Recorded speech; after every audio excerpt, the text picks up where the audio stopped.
नमस्कार, हमारी इस खास पेशकश में आपका स्वागत है। आपके साथ मैं हूं गीता जोशी। पिछली सदी औद्योगिक क्रांति की रही, 21वीं सदी तकनीकी क्रांति की है। जो तकनीक में आगे होगा वो विकास में भी आगे होगा। इसलिए भारत ने भी तकनीक में आगे रहने के लिए भरपूर कोशिश की है। वो कोशिश रंग ला रही है। भारत टेक्नोलॉजी के कई सेक्टर में बहुत शानदार काम कर रहा है।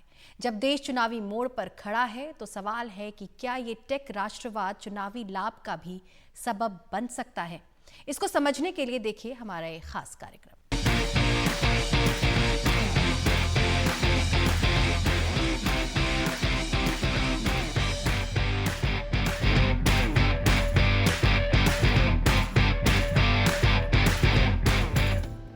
ये दोनों कंपनियां 2019 से काम कर रही हैं। एक का नाम है ड्रोन डेस्टिनेशन और दूसरी कंपनी का नाम है हबल फ्लाई टेक्नोलॉजीज। इन दोनों कंपनियों के संस्थापक और सीईओ चिराग शर्मा हैं।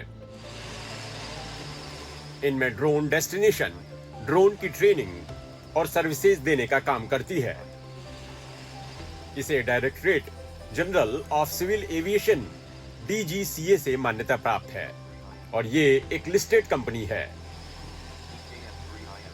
तो वही हबल फ्लाई टेक्नोलॉजीज ड्रोन बनाती है। अमेरिका में नौकरी करके हिंदुस्तान आने के बाद 35 साल के चिराग शर्मा इसके जरिए टेक्नोलॉजी के क्षेत्र में भारत के बेहतर भविष्य की संभावनाएं देखते हैं। पिछले 5 सालों में बहुत रेडिकल चेंजेस आए हैं गवर्नमेंट की तरफ से फॉर इंडस्ट्री फर्स्ट पॉलिसीज। इसमें ये one of the rare sectors है जहाँ पर ड्रोन के लोग, एकेडेमिया के लोग और पॉलिसी मेकर्स सब ने इकट्ठे बैठ के एक कंस्ट्रक्टिव मिशन बनाया कि हमें 2030 तक इंडिया को एक ग्लोबल ड्रोन हब बनाना ही बनाना है। तो इस चलते हुए 2021 के अगस्त में एक लैंडमार्क ड्रोन रूल पॉलिसी निकली जिसने जो इंडियन स्काइज थे ना वो खोल दिए।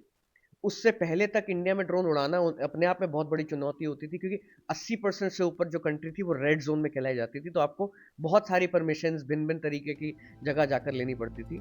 जिसके पास पैसा है वही बिजनेस कर सकता है, ये हमारी यहाँ धारणा बन चुकी थी।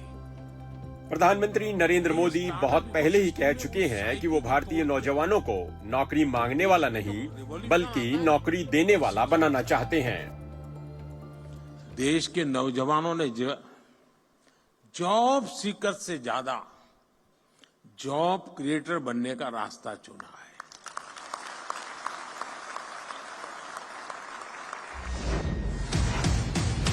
मैं स्टार्टअप हूं, नई ऊर्जा और नए उत्साह के साथ कैसे आधुनिक तकनीक की पीठ पर सवार भारत अपने लिए विकसित भारत के लक्ष्य को करीब पा रहा है, उसको आप चिराग शर्मा के टेक स्टार्टअप से समझ सकते हैं। चिराग शर्मा की हबल फ्लाई टेक्नोलॉजीज 8 तरह के ड्रोन बनाती है। इनमें 8 एप्लीकेशन वाले ड्रोन शामिल हैं, मसलन agri drone, crop health and insurance drone, survey mapping drone, surveillance drone, औद्योगिक सेक्टर के लिए एसेट इंस्पेक्शन ड्रोन। अब तक ये कंपनी 300 ड्रोन बना चुकी है और उन्हें अब बेच भी रही है। इस कंपनी ने सर्वे ऑफ इंडिया और इफ्को के साथ भी काम किया है। 12 शहरों में ट्रेनिंग और सर्विसेज ये कंपनी दे रही है। 4-5 लोगों के साथ शुरू की गई इस कंपनी में 300 के करीब स्टाफ है। सबसे बड़ी बात यह है कि कंपनी की सालाना ग्रोथ 300% है। कंपनी के संस्थापक के मुताबिक ऐसा इसलिए हुआ है कि सरकारी पॉलिसी ऐसे स्टार्टअप को काफी बढ़ावा दे रही है। इंडस्ट्री के सुनी जा रही है। इस गवर्नेंस में डेफिनेटली प्रोग्रेसिव रिफॉर्म्स लेके आए जा रहे हैं जिससे ये इंश्योर करा जाए कि हम आगे बढ़ना है। और हम बहुत सालों से ये बात करते हैं, आपने सुना होगा हाल फिलहाल में बिल गेट्स भी बोले कि इंडिया सर्विस की कंट्री तो रही है और हमें दिखता है आगे भी सर्विस की रहेगी। पर ये वो टॉपिक है जहां हमें लगता है अगर हम शिद्दत से दिमाग लगाएं, ध्यान लगाएं तो हम मैन्युफैक्चरिंग हब भी जरूर बन सकते हैं। अब आप इस स्टार्टअप कंपनी को देखिए जिसका नाम है हाइप्ड। 2020 में बनी इस स्टार्टअप कंपनी ने 2022 से काम शुरू किया। हाइप्ड ब्रांड और क्रिएटर के बीच की एक कड़ी है जिसका इस्तेमाल करके सोशल मीडिया पर कंटेंट क्रिएटर पैसा कमा रहे हैं। कंपनी का दावा है कि करीब 10,000 कंटेंट क्रिएटर इनके प्लेटफॉर्म का इस्तेमाल करके 30 से 40 करोड़ रुपए पिछले 2 साल में कमा चुके हैं। प्रधानमंत्री जी हैं जिन्होंने एक क्रिएटर अवार्ड्स और एक क्रिएटर्स को एक प्लेटफॉर्म पे लाके उनको सम्मान किया था। तो हमें दिख रहा है कि कैसे कंटेंट क्रिएटर्स आज इस देश की एक बहुत बड़ी डिस्ट्रीब्यूशन नेटवर्क बन रहा है।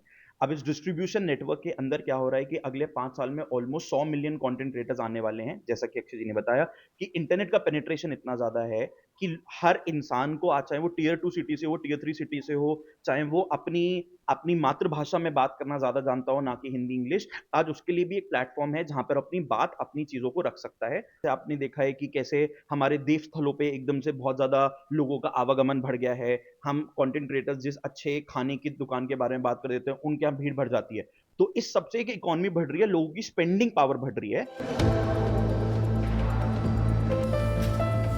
और अब पिछले 5 साल से चल रही तीसरी स्टार्टअप कंपनी को देखिए, जिसका नाम है SS इनोवेशंस, जो रोबोटिक सर्जरी के क्षेत्र में काम कर रही है।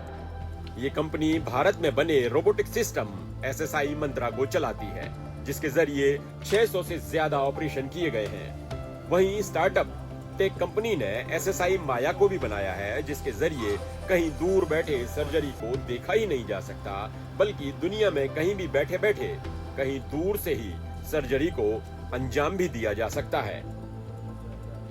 So what government initiatives like make in India, आत्मनिर्भर भारत, इन जैसी सरकारी पहल से हमें सरकार पर भरोसा हुआ है और सरकार को भी हम पर भरोसा हुआ है।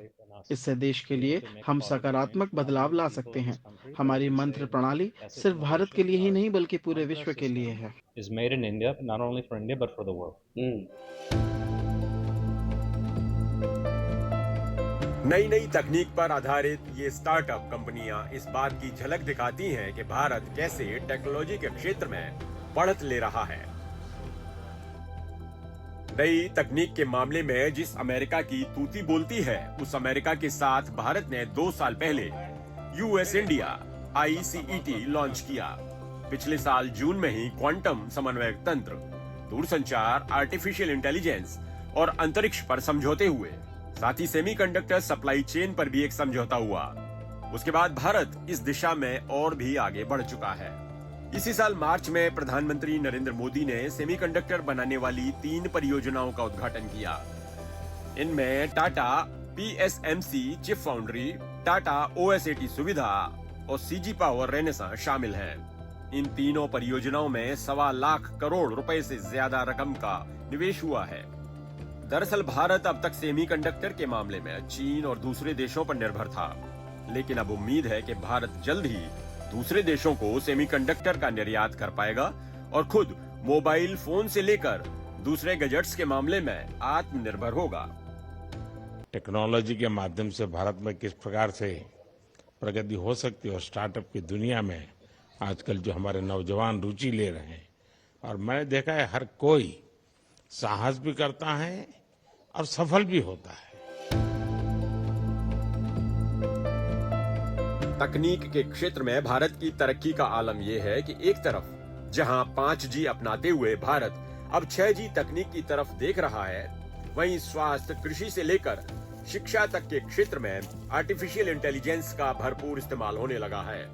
खुद प्रधानमंत्री नरेंद्र मोदी की लगातार पहल की एक झलक तब दिखी जब अमेरिकी कारोबारी और निवेशक बिल गेट्स प्रधानमंत्री से रूबरू हुए। हमारे देश में माँ को आई बोलते हैं, माता को बहुत से राज्यों में भाषा बोलते हैं आई।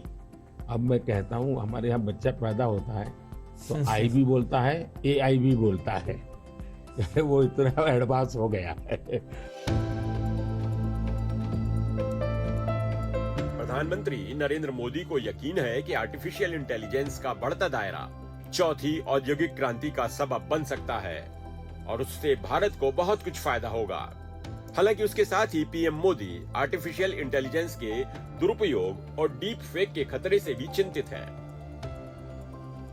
इतनी अच्छी चीज अगर प्रॉपर्ली ट्रेन किया बिना किसी के हाथ में दे दी जाए तो वो मिसयूज होने की संभावना ज्यादा है। अब मैंने AI से जुड़े सारे ब्रेन से उनसे भी बात की। मैंने कहा शुरू में हमने कोई भी एआई जनरेटेड चीज है तो उस पर आना चाहिए वाटरमार्क कि ये एआई जनरेटेड है, ताकि कोई मिसगाइड ना हो। और ये बुरी चीज नहीं है, सिंपली इट्स एआई जनरेटेड, तो मैं उसका वैल्यू समझ लूंगा। डीप फेक भारत जैसे डेमोक्रेटिक कंट्रीज में और इतनी विशाल कंट्री में कोई एक डीप फेक में कुछ भी चीज डाल दे, जैसे मेरे ही वॉइस में कुछ ऐसी गंदी चीज डाल दे, तो शुरू में तो लोग मान जाएंगे, तो बहुत बड़ी आग लग जाएगी। तो ये जरूरी है कि डीप फेक एआई जनरेटेड और ये सोर्स है, ये आज शुरू के दिनों में, आगे चल करके क्या होगा जरूरत नहीं पड़ेगी शायद, लेकिन ये हमने कुछ डूज एंड डोंट्स उस पर सीरियसली सोचना पड़ेगा। आर्टिफिशियल इंटेलिजेंस किस तरह से अपनी पैठ बना रहा है, इसकी एक मिसाल बेंगलुरु में देखने को मिल रही है। शहर के 1,10,00,000 वाहनों को नियंत्रित करने के लिए सिर्फ 3,500 के आसपास पुलिसकर्मी थे, यानी ट्रैफिक का पटरी से उतरना तय था। लेकिन एआई कैमरों ने कमाल कर दिया। 1,30,00,000 की आबादी वाले इस महानगर में दूर दूर तक ट्रैफिक पुलिसकर्मी आपको नहीं दिखेंगे, लेकिन मजाल है कि कोई ज़ेब्रा क्रॉसिंग को लांघना तो दूर, आसपास भी फटके। इसकी वजह है आर्टिफिशियल इंटेलिजेंस से लैस ट्रैफिक पुलिस के कैमरे। आपने ट्रैफिक नियमों का उल्लंघन किया नहीं कि चालान आपके मोबाइल पर। सिग्नल तो नहीं रहेगा तो कैमरा है ना, कैमरा तो तोड़ के गया तो फाइन भरेगा। हम कमाते हैं 100 रुपये, 1000 रुपये फाइन किधर से भरेगा? रूल्स तो रूल्स ही है ना, रूल्स तोड़ना नहीं चाहिए सभी। पुलिस नहीं आ रहा है तो कौन भी नहीं करके हमें चलाए तो घर को फाइन आता। एक सिग्नल का 500 1000 बोलता, एक गाड़ी में देखे आता 5000 6000 केस आ रहा था। अभी सिग्नल पे नया सिस्टम बनाया, कैमरा डाल दिया, पुलिस नहीं है, मगर थोड़ा सा मिस्टेक हो गया तो भी कैमरा से बच नहीं सकता। पुलिस है तो थोड़ा सा इसको बात करके बचा सकता था। अभी ज़्यादा फाइन आ रहा, हमें पर भरना पड़ेगा, कुछ नहीं कर सकता अभी। बेंगलुरु पुलिस ने एआई कैमरास यानी इंटेलिजेंट ट्रैफिक मैनेजमेंट सिस्टम की शुरुआत दिसंबर 2022 में की। 20 करोड़ रुपए की लागत से 50 बड़े और व्यस्त जंक्शंस पर 2 कैमरे लगाए गए। एक कैमरा ट्रैफिक नियमों के उल्लंघन को दर्ज करता है और दूसरा फौरन गाड़ी की नंबर प्लेट को उल्लंघन के साथ एक ही फ्रेम में दर्ज कर लेता है। It is artificial intelligence driven system which detects 7 basic violations such as not wearing a helmet, not wearing a seat belt, overspeeding, not stopping at the red line, not stopping at the red light, not stopping at the stop line. So we have seen a drastic improvement in the compliance to traffic regulations in these junctions. But as soon as this became publicized and more people were fined at these junctions, it is seen there's a drastic reduction in the fines because the violations rather, because a lot of people are complying with this thing in these junctions. And also what happens is, if say you pass through 4 such junctions and in each junction you will be fined for say not wearing a helmet, so you'll have to pay 4 times that for 4 violations, because at each junction each violation is a separate event. So this is leading to deterrent for violation. In AI कैमरों की पकड़ से बच पाना बहुत मुश्किल है। जैसे ही कोई वाहन ट्रैफिक नियम का उल्लंघन करता है, इनमें से एक कैमरा उस उल्लंघन को दर्ज करता है और दूसरा नंबर प्लेट रिकॉग्निशन कैमरा है, जो नंबर प्लेट से सारी जानकारी कंट्रोल रूम तक पहुंचा देता है।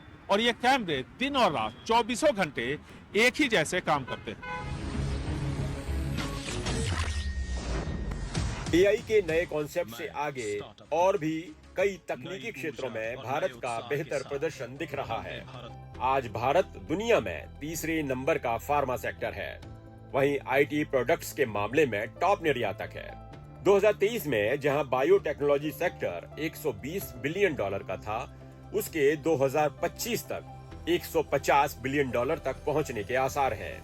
2021 में ही साइंस एंड टेक्नोलॉजी सेक्टर में करीब 15 लाख कर्मचारी जुड़े, जिससे ये सेक्टर सबसे ज्यादा रोजगार देने वाला सेक्टर बन गया। नवंबर 2023 तक ही इंडियन पेटेंट ऑफिस ने 41,000 से ज्यादा पेटेंट्स को स्वीकृति दी, जो कि अब तक के अधिकतम पेटेंट हैं। तकनीक ने लोगों की जिंदगी बदल दी। अब उसी तकनीक के कंधे पर चढ़कर हिंदुस्तान 2047 की तरफ देख रहा है, जहां उसके लिए विकसित भारत की मंजिल प्रधानमंत्री नरेंद्र मोदी ने तय कर रखी है। बीजेपी सरकार ने दुनिया को दिखा दिया कि भारत किसी से भी कम नहीं है।